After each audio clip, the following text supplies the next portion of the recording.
शहद बरकरार सबसे ज्यादा मार्केट शेयर के साथ नंबर 1 लगातार। प्यार और भरोसे के लिए आप सभी दर्शकों का आभार।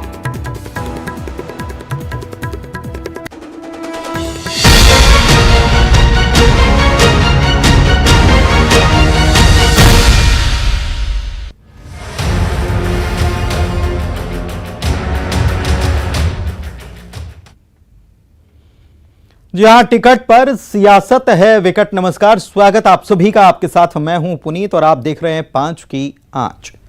चुनाव अभी दूर है, साल के आखिर में होने हैं और अभी तो साल का शुरुआती वक्त ही चल रहा है, फरवरी का महीना है। लेकिन इसके बावजूद टिकट पर खूब सियासत हो रही है। दोनों दल छत्तीसगढ़ में कांग्रेस और बीजेपी एक दूसरे पर निशाना साध रहे हैं, एक दूसरे को घेरने में जुटे हुए हैं। सियासत में कुछ तो मुद्दा होना चाहिए, तो टिकट ही हो गया, और अपना नहीं दूसरे का। छत्तीसगढ़ में विधानसभा चुनाव से पहले सियासी हलचल तेज है। पूर्व सीएम डॉक्टर रमन सिंह और मौजूदा सीएम भूपेश बघेल हमेशा की तरह फिर आमने सामने हैं। दोनों ही नेताओं ने अपने अपने संगठन और विधायकों को लेकर एक दूसरे को घेरा है। तीखी बयानबाजी इन दोनों सियासी दिग्गजों के बीच देखने को मिल रही है। देखिए रिपोर्ट।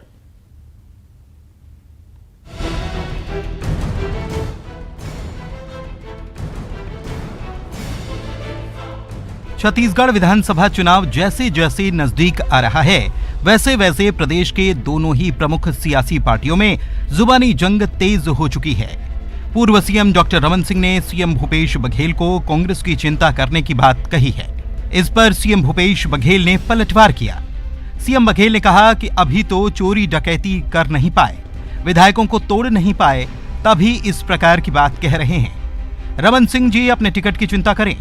मुख्यमंत्री रहते हुए लोकसभा के टिकट अपने बेटे को तो दिला नहीं पाए, तो हमारी चिंता क्यों कर रहे हैं? वे अपनी चिंता करें और अपनी पार्टी की चिंता करें।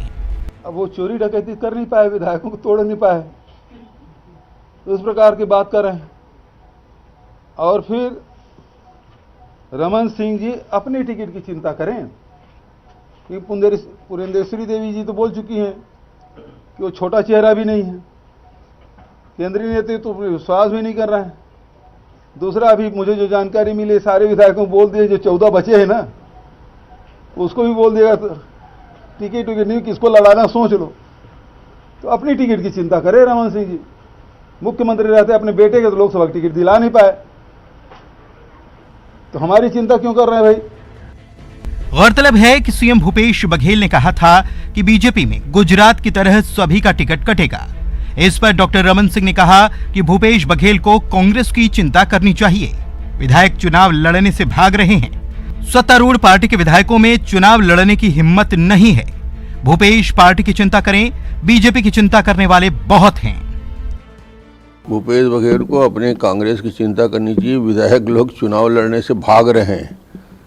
एक नहीं, दो नहीं, तीन नहीं, पांच विधायकों ने कह दिया कि अब हम चुनाव लड़ने लायक नहीं है इस सरकार में।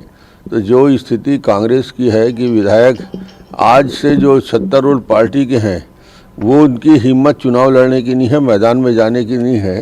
तो अपनी पार्टी की चिंता करें, बीजेपी की चिंता करने वाले बहुत हैं। छत्तीसगढ़ में ऐसे तो नवंबर दिसंबर में विधानसभा चुनाव होना है, लेकिन अभी से ही चुनावी माहौल गर्म है। कांग्रेस बीजेपी एक दूसरे पर वार पलटवार करने का कोई मौका नहीं छोड़ रही हैं। ताजा मामला टिकट को लेकर सामने आया। पूर्व सीएम रमन सिंह ने कहा कि कांग्रेस के विधायक चुनाव से भाग रहे हैं, तो वहीं सीएम भूपेश बघेल बोले रमन सिंह अपने टिकट की चिंता करें। Bureau report, news 18। तो अपना अपना पाला दोनों संभाल लें, दोनों एक दूसरे को यही सीख देते हुए नजर आ रहे हैं। धनंजय सिंह ठाकुर प्रवक्ता कांग्रेस के हमारे साथ जुड़े हुए हैं। उमेश गोरमोड़े बीजेपी के नेता भी हमारे साथ जुड़े हुए हैं। सबसे पहले धनंजय जी, मैं आप ही के पास आ रहा हूं। कांग्रेस में क्या वाकई में ऐसा है? डॉक्टर रमन सिंह कह रहे हैं कि पांच लोग। आपको आवाज आ रही है धनंजय जी? 15 मिनट। धनंजय जी शायद कहीं और व्यस्त हो गए शायद से। उमेश जी, मैं आपके पास आता हूं। आपके पास कहां से खबर आ गई कि कांग्रेस के पांच नेता जो हैं, वो विधायक जो हैं, वो चुनाव लड़ने से इनकार कर दे रहे हैं? कौन कौन से नेता हैं, जरा उनका नाम भी बता दीजिए। और क्या आपको लगता है कि राजनीति में कार्यकर्ताओं या चुनाव लड़ने वालों की कमी हो जाती है कभी? देखिए, बहुत अच्छा सवाल आपने यहाँ पर किया है। ताजा उदाहरण इसको हम ही नहीं कह रहे हैं, पूरे छत्तीसगढ़ की जनता ने देखा है, समझा है और समय समय पर महसूस किया है कि कांग्रेस के अंदर में किस प्रकार का अंतर कला है। आपने कहा नाम का भी जिक्र मैं कर देता हूँ। आदरणीय टीएस सिंहदेव साहब, किस प्रकार की स्थितियां पूर्व में बनी और वर्तमान में किस प्रकार से मीडिया के अंदर में खबरें भी निकल करके आई, उनकी बाइट भी निकल करके आई कि भविष्य को लेकर के निर्णय वो भविष्य में करेंगे। उन्होंने यहाँ तक यह भी कह दिया कि भविष्य में वो चुनाव लड़ेंगे, लड़ने की स्थिति में रहेंगे कि नहीं रहेंगे, उस पर भी संशय की स्थिति उन्होंने स्वयं बयान देकर के खड़ा करने का काम किया। अब आपने तो हमसे सवाल कर दिया कि ये 5 नाम कहां से आए, हम तो एक नाम आपको बता भी दिए। जरा मुख्यमंत्री भूपेश बघेल जी भी इस बात को बता दें कि वो किस आधार पर भारतीय जनता पार्टी के तमाम नेताओं के ऊपर प्रश्न चिन्ह खड़ा कर रहे हैं, किस आधार पर भारतीय जनता पार्टी के टिकट को लेकर के टीका टिप्पणी कर रहे हैं, जबकि उनकी ही स्थिति डामाडोल की यहाँ पर नजर आती रही है बीते लगभग 4 वर्षों के अंदर में। किस प्रकार से उनके एक मंत्री टीएस सिंहदेव साहब एक विभाग छोड़ करके चले जाते हैं, तमाम तरह के आरोप उनके ऊपर लगते हैं। किस प्रकार की तलखियां टीएस सिंहदेव साहब और 2.5 साल के फार्मूले को लेकर के और मुख्यमंत्री भूपेश बघेल को लेकर के निकल करके आती है। 59 विधायकों को लेकर के शक्ति प्रदर्शन की नौबत दिल्ली में निकल करके आ जाती है। 4 वर्ष बीत गए हैं। मैं तो सीधे तौर पे कहूंगा कि भारतीय जनता पार्टी के तमाम नेता, विशेष रूप से डॉक्टर रमन सिंह के ऊपर बयान दे करके एक प्रकार से वो अपने आंतरिक मजबूती के लिए अपने विधायकों के बीच में अपने आप को नेता के रूप में साबित करने के लिए इस प्रकार का बयान देते हैं ताकि उनका वर्चस्व बना रहे। जबकि भीतर खाने की बात यह है कि टीएस सिंहदेव समेत कई वरिष्ठ नेता हैं जो भूपेश बघेल जी के वन मैन आर्मी शो से लगातार नाराज चल रहे हैं और स्वयं मुख्यमंत्री भूपेश बघेल जी ने टिकट को लेकर के टिप्पणी की थी बीते दिनों में। उन्हें कहा ये दो आपकी बातों से 2 चीजें मुझे साफ हो रही हैं। एक तो ये कि टीएस सिंहदेव जो हैं वो आपके लिए संजीवनी का काम कर रहे हैं राजनीति में, और आप ही ये कह रहे हैं कि संजीवनी का काम डॉक्टर रमन सिंह सीएम भूपेश बघेल के लिए कर रहे हैं क्योंकि उनके ऊपर निशाना साधकर वो अपने नेताओं को साध रहे हैं, आपका ये कहना है। बहरहाल मैंने पूछा था आपसे सवाल कि 5 नेताओं के नाम बताइए, आपने 5 के नहीं बताए। एक सुन तो लीजिए सर, एक नाम तो हमको भी मालूम है और सबको मालूम है कि क्या हुआ था। 5 की लिस्ट आपसे फिर मैं पूछूंगा, 4 फिर बताइएगा, एक एक करके भले ही बताइएगा। लेकिन धनंजय जी, मैं आपसे ये जानना चाह रहा हूं कि आपके पास ये लीड कहां से आ गई, बीजेपी में क्या चल रहा है और बीजेपी के सबके टिकट कटने वाले हैं, तो ये आपको खबर कहां से लग रही है? ये कौन है जो बीजेपी की खबरें आप तक पहुंचा रहा है? क्योंकि उमेश जी भी जानना चाह रहे होंगे। देखिए, बीजेपी की जो खबरें हैं अगर हम तक पहुंच के लिए, इसलिए सबसे बड़ा शुक्रगुजार तो हम प्रदेश के मीडिया के हैं। दूसरी बात, जो भाजपा के जो बड़े नेता प्रदेश के बाहर से जो यहाँ पर आते हैं, जैसे डी पुरंदेश्वरी जी यहाँ पर प्रभारी रही है जो असफल होकर चली गई, वो कई बार बोल चुके हैं कि रमन सिंह के चेहरे पर चुनाव नहीं लड़ा जाएगा, जो 14 विधायक हैं उनके भी टिकट काटे जा सकते हैं। तो ये इनके नेता बताते हैं। अभी जैसे इनके ओम माथुर जी आए हैं और उनके पहला इस प्रदेश में चरण पड़ा, पहली बार भानु प्रताप के चुनाव हुए, उसमें जिस प्रकार से बलात्कारी को इन्होंने टिकट दे दिया उसका हश्र हुआ। उसके बाद देखेंगे जिस प्रकार से नेता प्रतिपक्ष नारायण चंदेल के पुत्र पर जो एक आदिवासी बालिका के साथ दुष्कर्म के आरोप लगे हैं, और आज नारायण चंदेल जी भी गायब है, उनसे प्रहलाद चंदेल पता नहीं किस भाजपा शासित राज्य में छुपे बैठे हुए हैं। तो भारतीय जनता पार्टी के जो बातें हैं वह सभी के माध्यम से पहुंचता है।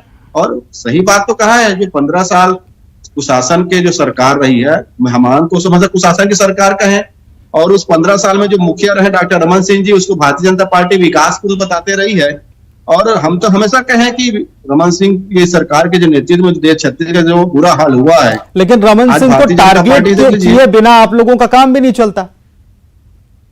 देखिए, चूंकि आप समझेंगे 15 साल भारतीय जनता पार्टी के कमीशन खोर भ्रष्ट, जिसमें किसानों की आत्महत्या घटना हुई, जिस सरकार ने युवाओं को रोजगार को बेचने का काम किया, उसके मुखिया डॉक्टर रमन सिंह जी तो थे ना, तो दूसरा व्यक्ति तो था नहीं। लेकिन तो भाई अगर एक मिनट रोक रहा हूं धनंजय जी, इसमें टोक रहा हूं, एक मिनट इसी बात पर ही रहेंगे। मैं इसमें ये जोड़ना चाह रहा हूं कि ये 15 साल जो बीत गए, जिसके आधार पर जो रमन सिंह को निशाने पर ले लेकर आप सत्ता में भी आ गए, ठीक है, क्योंकि 15 साल का कुशासन आप उसे कहते हैं, सत्ता में आ गए। अब तो आपको अपने काम गिनाने चाहिए बजाय वो 15 साल और कुशासन आपको गिनाने के बजाय। हमारे काम तो जनता के बीच में है ना, इसलिए भारतीय जनता पार्टी तो बेचैन हो गई है ना। कभी इनके नेता बोलते हैं रमन सिंह के चेहरे पर चुनाव नहीं लड़ेंगे, कभी वो इनके नेता भाजपा के नेता बोलते हैं कि पूरे 14 विधायकों को टिकट काटेंगे। ये इनके ही नेता कहते हैं ना, हम तो नहीं कहते हैं। और जब इनके नेता कहते हैं, स्वाभाविक सी बात है, मीडिया के जो सम्मानित साथी हमसे भी सवाल पूछते हैं कि उनके फलाना नेता कह रहे हैं कि इनको टिकट काट दिया जाएगा, तो हमको भी तो मीडिया के सवालों का जवाब देना है ना। ये तो भारतीय जनता पार्टी तय कर लेना, पहले एक जगह बैठ जाए, इनके जितने प्रभारी जो यहाँ से जिनको विदाई कर दी गई है, जो प्रभारी आए हैं अभी के नेता, जगह बैठ के तय कर ले क्या बोलना है क्या नहीं बोलना है। तो स्वाभाविक सी बात है, जो सवाल आते हैं उसके जवाब हम देंगे। और हम तो आज भी कह रहे हैं ना, उस 15 साल के रमन शासन का कुशासन जिसको भाजपा विकास पुरुष बताते रही है, आज उस चेहरे से क्यों भाग रही है? ठीक है, प्रदेश जनता भी जानना चाहती है। हाँ, उमेश जी से जान लेते हैं। उमेश जी, ये एक सवाल तो यक्ष प्रश्न पार्टी के भीतर ही बना हुआ है, क्योंकि अजय चंद्राकर तो किसी और को नेता बता दे रहे हैं और वो सीएम उम्मीदवार बता दे रहे हैं। डॉक्टर रमन सिंह कह रहे थे कि मैं भी एक चेहरा हूँ, फिर डी पुरंदेश्वरी ने कहा कि नहीं कोई चेहरा नहीं है, वो सब डिसाइड करेंगे, फिर ये भी कहा कि पीएम मोदी चेहरा होने वाला है। ये सारा इतना कन्फ्यूजन है और बहुत कम विधायक हैं आप तो अभी, अगर संख्या के अनुसार देखा जाए तो ये ऐसी स्थिति क्यों बन रही है? एक राय, एक मजबूत विपक्ष क्यों नहीं नजर आता है? देखिए, विपक्ष की मजबूती से ही सत्ता पक्ष में बौखलाहट है, और जिस प्रकार से लगातार डॉक्टर रमन सिंह समेत हमारे तमाम शीर्ष नेताओं को लगातार मुख्यमंत्री भूपेश बघेल जी और कांग्रेस टारगेट कर रही है, इनकी बौखलाहट को बताता है। और रह गई बात चेहरे की, तो भारतीय जनता पार्टी में कमल का फूल चेहरा होता है और एक संवैधानिक प्रक्रिया है। अगर हम बात करें, हिमाचल में तो नरेंद्र मोदी के चेहरे में चुनाव लड़े थे सर। अरे सुन लीजिए ना सर। नहीं, मैं एक छोटा सा हाँ ठीक है, आ जाएगा उसका जवाब, आ जाएगा उसका भी जवाब आएगा, उस पे भी आ जाए। एक लोकतांत्रिक प्रक्रिया होती है। मैं तो उदाहरण के साथ यहाँ पर कह रहा हूँ धनंजय जी, 3, 8 और 13 के अंदर में हमने लोकतांत्रिक प्रक्रिया को अपनाया, और 3, 8 और 13 के अंदर में तमाम विधायकों का वो अधिकार था। विधायकों ने सर्वसम्मति से डॉक्टर रमन सिंह को चेहरे के रूप में, मुख्यमंत्री के रूप में यहाँ पर चुना, और मुख्यमंत्री के रूप में डॉक्टर रमन सिंह ने 15 वर्षों तक इस प्रदेश के अंदर में विकास के काम को किया। अब धनंजय जी ये बता दें कि 18 के अंदर में कांग्रेस का चेहरा कौन था? क्या मुख्यमंत्री भूपेश बघेल के चेहरे के नेतृत्व में आपने चुनाव लड़ा था क्या? या उसके पहले 13 की बात निश्चित तौर पर उनके नेतृत्व में चुनाव लड़ा है। हम तो भूपेश बघेल जी के नेतृत्व में चुनाव लड़े हैं भाई। अरे आप नहीं, आपने जो सवाल पूछा तो जवाब दिया। किस प्रकार से टीएस सिंहदेव साहब लाइन में लगे हुए थे, फिर आप घूम फिर के आएंगे, फिर 2.5 साल के फार्मूले में हम आरोप लगाएंगे, आप कहेंगे कि ये इनके पास एक ही मुद्दा बचा हुआ है। वो 2.5 साल बीत गए, उस बात वो मुद्दा खत्म भी हो गया मेरे ख्याल से। वो 2.5 साल बीत गए, पुरानी बात जो है, पुराने जख्मों को हरा करने से कुछ होने वाला नहीं है। उमेश जी, आप तो 4 लोगों को और नाम बताइए, 4 लोगों के नाम और बताइए। 4 विधायक कौन कौन से? पुनीत जी, इनसे एक नाम पूछ लीजिए। 4 नहीं, एक नाम पूछ लीजिए। नहीं, उन्होंने एक तो नाम बता दिया ना, वो टीएस बाबा का, उनका बयान आया था ना। 4 नाम और देखिए, आप सनसनी मचा देने वाले उमेश जी, आप अगर नाम बताते तो। अरे 4 नहीं, 17 हमारे संपर्क में है। अब कांग्रेस जाके ढूंढे कि वो 17 कौन है।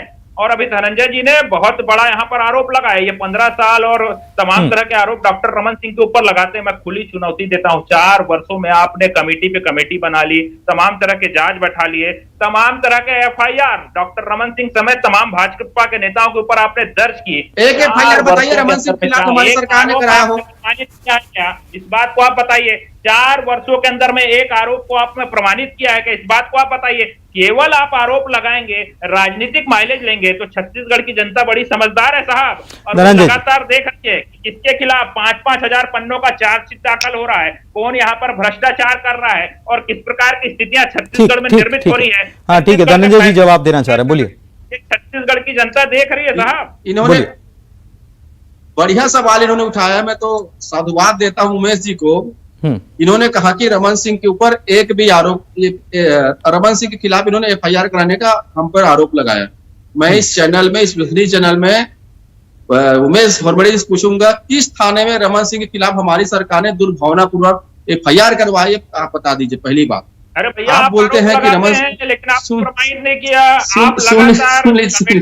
बोला ना मैं पुनीत जी उसका भी जवाब दे रहा हूँ ना, उसका भी जवाब दे रहा हूँ, सुन लीजिए ना, उसका भी जवाब दे रहा हूँ। फिर अभी आप 3 मिलाएंगे, उसका भी जवाब दे रहा हूँ। जब हमने 36,000 करोड़ के चावल चोरी जो रमन सरकार में हुआ था, जो गरीबों के चावल को चुरा कर रमन सिंह के रिश्तेदारों तक पहुंचाया गया, तो उस पैसे को ना उसकी जांच के लिए एसआईटी का गठन किया। धर्मलाल कौशिक जी ने तो प्रतिपक्ष से ना, सुन लीजिए ना अभी, अरे आपने कमेटी जवाब तो सुन लीजिए ना, मालूम था आप मिलाएंगे। एक जांच रिपोर्ट आप सुनिए तो सही, लेकिन आप सुन लीजिए ना, अरे मैं आरोप नहीं लगाऊंगा, मैं आरोप नहीं लगाऊंगा, मैं आपके नेता की चरित्र बताऊंगा। एक इनके नेता चावल चोरी करता है, इसके दूसरे नेता वो चावल चोरी बचाने के लिए कोर्ट में जाते हैं। इनके एक नेता चावल चोरी किए, डॉक्टर रमन सिंह की सरकार में 36,000 करोड़ का चावल चोरी हुआ। चावल चोरी करके रमन सिंह के रिश्तेदारों को पाला पोसा गया, और दूसरा नेता वो चावल चोर को बचाने कोर्ट जाते हैं। ये तो अपराधियों की पार्टी है भारतीय जनता पार्टी। अच्छा ठीक है, देखिए दोनों साथ साथ बोलेंगे तो दर्शकों को समझ में नहीं आएगा कि वो कौन किसकी बात वो सुन ले। फोकस ही नहीं कर, मैं ही फोकस नहीं करता।